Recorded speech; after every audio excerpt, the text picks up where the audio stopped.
What's up everybody, my name's Andy and welcome to Kit Guru. So today we're checking out another pre-built system. So we love building our own PCs here at Kit Guru and we know a lot of you do too, but we understand not everyone has the time or the patience or the passion to build one themselves. Some people just want a quick and easy way to get their hands on their latest system, get it set up and ready for either gaming or productivity, and that's okay. But before we continue, if you enjoy what we do here at Kit Guru, it would be amazing if you would support us for free by hitting that subscribe button down below. Coming in at $1,249.99, we have the Behemoth system by Gladiator. But is it worth your hard-earned cash? So stick around until the end of the video where I'll be comparing how much it would be if I build it myself compared to how much Gladiator are charging for it, so we can see the premium that they're charging. Spoiler alert, you're going to be shocked. So let's dive straight in. So here's the rundown of the basic specs. We have an ASUS B55F gaming with Wi-Fi 6 motherboard, an AMD Ryzen 7 3600 at 3.6 GHz with 6 cores, ASUS RTX 2060 Super 8GB Dual Evo V2 Overclocked Edition, Corsair Vengeance LPX 16GB of DDR4 3000 MHz RAM, Corsair TX 650M power supply which is semi-modular and 80 plus gold. We've got a GameMax Panda Black ARGB windowed mid-tower case, 256GB Adata XPG SX8200 Pro M.2 NVMe SSD. We've got a 1TB Seagate Barracuda drive as well, a GameMax Iceberg 240mm AIO with RGB fans. So on top of all that, there is the standard build service for 5 to 7 days. And here's the best bit, you get 4 years warranty, which is 2 months collect and return, 1 year parts and 4 years labor. So there are some really good pairings here for a gaming machine. Everything looks pretty good to me with nothing jumping out as strange. Of course, we'll be putting it through its paces later on with some tests though, so stay tuned. But straight away that SSD does look a little bit small in my opinion. First impressions were really good. When the system arrived, it came in an absolutely huge box, so it was packaged excellently. The system comes inside the case box, which is then surrounded by loads of packaging inside an absolutely huge box. So it's good reassurance that the system will arrive in one piece. When you remove the system, there's a helpful little sticker over the power supply insert bit, which reminds you to remove the internal packaging before powering on, and this packaging stops the internals from shaking loose in transit, and I didn't need to reseat anything at all. It just absolutely booted first time, which is a good result. Straight away I noticed a really nice sized case without any empty spaces, so it's always a bit of a pet peeve seeing a huge case which is basically empty, but in this one everything is placed well whilst not being cramped, which is really good as we still have adequate room for airflow. We've got an all black murdered out theme, and despite my current sort of preference of black and white themes, I'm actually really enjoying this stealthy vibe because not one of those components lets the theme down. Everything is pitch black and it looks excellent. Inside, the ASUS B55F motherboard is all black with just the tiniest bit of red accenting. Our ASUS RTX 2060 Super is all black with grey accents. Our Corsair Vengeance RAM is black, the 240mm RAD is black, and our GameMax fans are black as well. Everything is just black, okay? The GameMax case is also black with a nice glass side panel, and one thing I really like about this case is that it's just one single thumb screw to remove that side panel. If it's too tight, then you can use a Phillips head to remove it, but I just did it with my fingers. One thing I was slightly disappointed with case-wise is the lack of front intake. The front panel is almost completely sealed, so there's no mesh panels or anything. All we have are some tiny vents on either side that don't even cover the entire length of the panel either.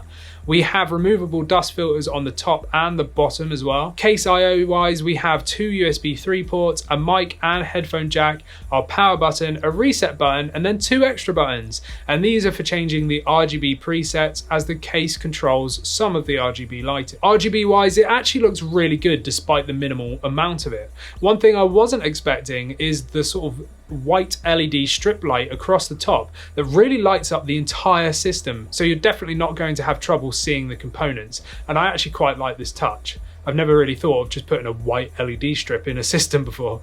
Other than that, we have our GameMax AIO rad at the front, 2 RGB GameMax fans as intakes behind the radiator, and then 1 GameMax fan as an exhaust at the back, which leaves us with passive dissipation through the top, as there's no exhaust fan up there at all. There is plenty of room to add them though, so if you really wanted to, then you can. But personally, I would have liked to see an even amount of intake versus exhaust fans just straight out of the box. Going back to the inside, everything's actually installed very well. The cables are neatly routed, and even though there's no cable extensions here, it doesn't look ugly at all because it's all in keeping with that nice black theme. I think they've done a really good job of keeping it nice and tidy in there. But what's behind the back panel?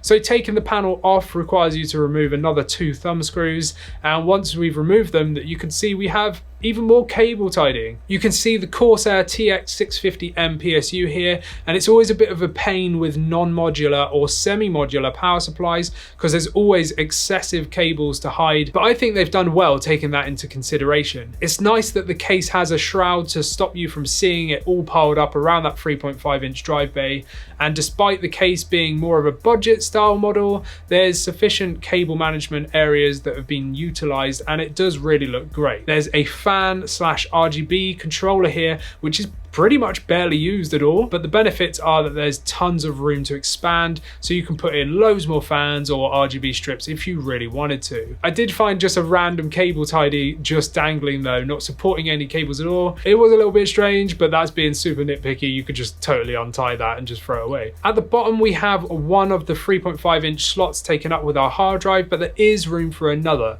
and if you wanted to, there's space for 2 more 2.5-inch drives behind the motherboard.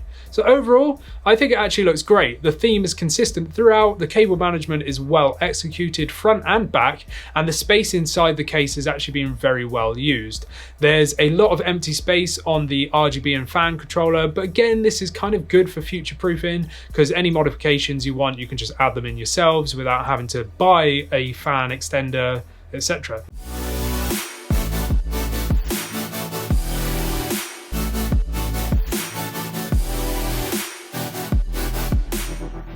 Let's dive into some tests and results. So where possible, we've compared our results against other pre-built systems that we've previously reviewed here at KitGuru. Feel free to pause at any time to look at it in more depth. We'll start with some synthetic GPU tests for our RTX 2060 Super. And yes, it did place last in all of these tests. So 3D Mark Time Spy, Firestrike and Firestrike Ultra, but bear in mind that it's being compared to more powerful cards with these charts, and taking that into consideration, it actually performs pretty well as the scores aren't drastically lower, but instead what we expected to see.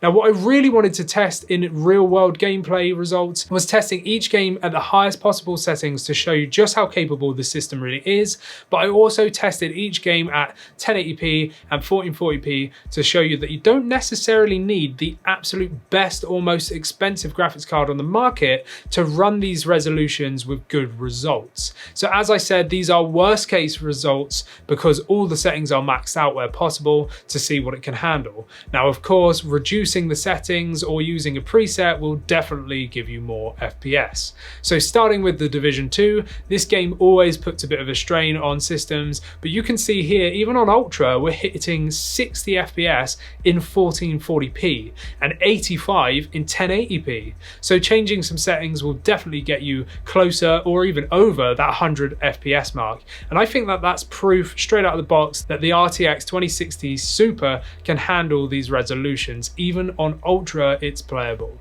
Shadow of the Tomb Raider is another demanding game, but you can see that we almost hit 100 FPS mark right off the bat and close to 70 at 1440p. Now that's massively reassuring because I think you could almost hit 100 FPS as well, even at the 1440p mark without too much of a drop in the visuals, just with some basic tweaks. It's all uphill from here, so Call of Duty Modern Warfare also does well in both resolutions, and take into consideration that this game has been installed on the slower hard drive, not the fast SSD, because this game is ridiculously huge at 220 gigabytes at the time of writing, and due to that reason it wouldn't even fit onto our boot drive, so we couldn't test it on the SSD.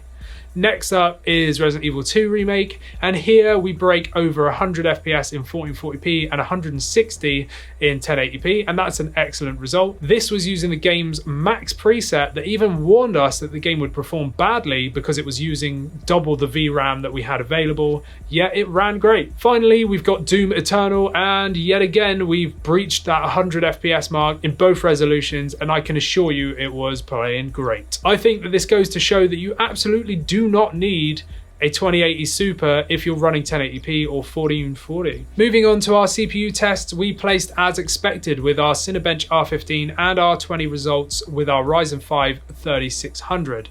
Time taken to render our BMW CPU test was 238 seconds in Blender, which is also what we were expecting, to be honest. PC Mark 10 did place last, but if you look closer, we're actually not that far behind a Ryzen 7 that beats us out. Looking at our memory benchmark does show a huge dip in write speed performance.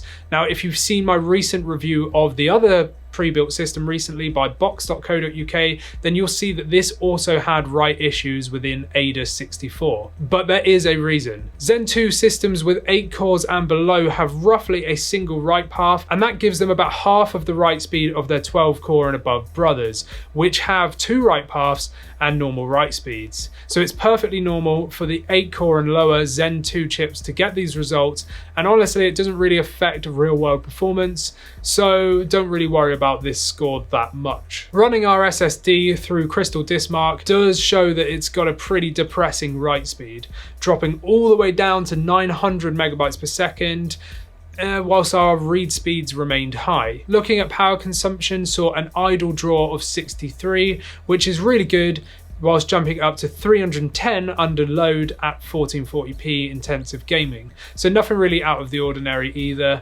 Noise levels were actually pretty good, only getting loud when under strain within games at 1440p again. Finally, we have our CPU and GPU temperatures, not once going above 75, even after extensive benchmarking and gaming. Getting such a consistent result is great. As you can see, idle temps are perfectly fine too. Overall, the system performed really well throughout our tests, and the only thing really letting us down is that really poor write speed on the SSD. Since the read speeds were really good though, paired with the FPS results from our gaming tests, this system is actually going to be really competent at gaming. As I promised at the start of the video, let's take a look at how much of a premium you'll be paying to have the system built for you in comparison to if you were building it yourself. Now, to buy this system in the exact configuration of our review model costs $1,249.99 including VAT, but bear in mind that it does come with a build charge, and also you are getting 4 years warranty along with free shipping. Using UK PC Parts Picker, I managed to find every component other than the case, which also comes with the fan hub. So I left that out. Looking on Google, that case comes in at around £60, so we'll be adding that onto our total at the end. PC Parts Picker, the total comes in at £1,129.24, plus the case, which costs £60, giving us a total of £1,189.24, compared to the £1,249.99 charged by Gladiator. This means that they're charging an absolutely insane premium of £60.75. Well, okay, I'm absolutely stunned. I have no idea how they can charge so little. So personally, I would say anywhere between 100 and 150 for a system like the premium is actually really acceptable, but at under £61, including shipping, 4 years warranty, etc., that's insane. Plus the fact that the system is incredibly well put together, that's a steal. Honestly, I don't know how they're even making money on this. I can't say anything other than it's totally worth that £60 premium.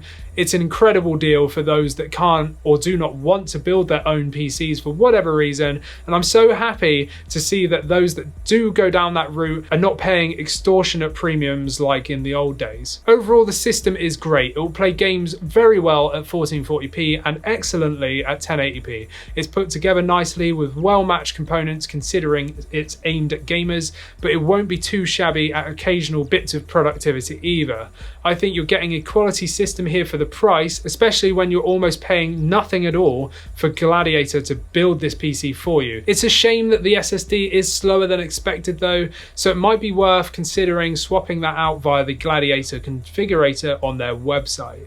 So what do you guys think of this PC? Are you as stunned as I am with the premium that they are charging, and is it something you would be interested in purchasing? Let us know down in the comments. If you've liked this video, then hit that thumbs up, check out our merchandise down below, check out our website daily, and check us out on Twitter as well for more tech news. I'm Andy, this is Kit Guru, and I'll see you in the next one. See you later.